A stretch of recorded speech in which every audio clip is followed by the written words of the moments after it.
Well, co-ops are filled with long-term residents, and that's exactly the magic of co-op housing. Its focus is on community. Its focus is on security of tenure. Someone who moves into a co-op because it's affordable and then discovers that they've moved into an amazing community where they can raise kids, pursue educational opportunities, turn co-op management skills into life skills, into job skills, they're going to stay.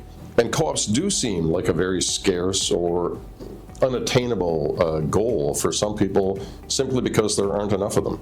There are only 15,000 or so co-op homes in BC, and many, many more thousands of people who would like the opportunity to call a co-op home. So the solution to that is simply to build more co-ops.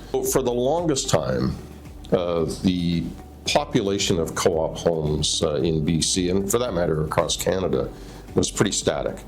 Because those government programs that ended in 1992, they ended because the federal government felt that it was time to get out of the business of social and co-op housing. So they devolved housing responsibility to the provinces as part of a constitutional downloading exercise and also a budget cutting exercise at the federal level.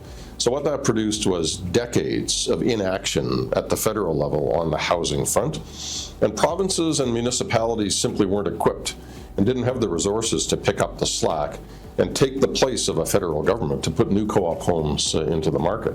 That led to an interruption in the development of co-op homes that wasn't addressed until Vancouver, under the leadership of then Mayor Gregor Robertson, decided to respond to the lack of federal and provincial action by looking into ways that municipal governments could support the development of more affordable co-op homes. And they did that by launching an affordable housing task force in 2012. And the goal of the task force was to look at every conceivable option for introducing new affordable housing into the Vancouver community. And one of the recommendations of that task force, again, co-chaired by Mayor Gregor Robertson, was to look at the potential for partnering with community land trusts to see if more affordable homes could be created using a non-market or social purpose development model.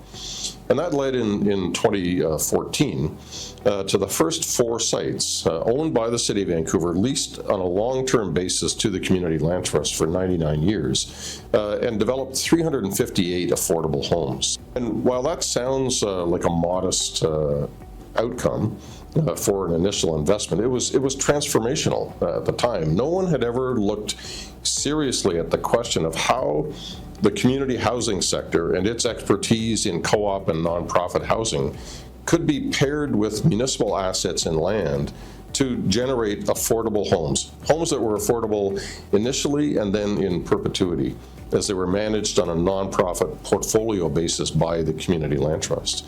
So today there are more than 3,000 homes in the Community Land Trust portfolio, all from that initial, very modest but transformational effort by Gregor Robertson to partner with the community housing sector to generate permanently affordable co-op homes in Vancouver and beyond, because the model, once it had proven to be successful in Vancouver, caught on with municipal partners in Burnaby and Coquitlam, all over the province, where municipalities that have assets and land are prepared to use those community assets to build community wealth through the generation of more co-op homes, and that's what we're busy working on today.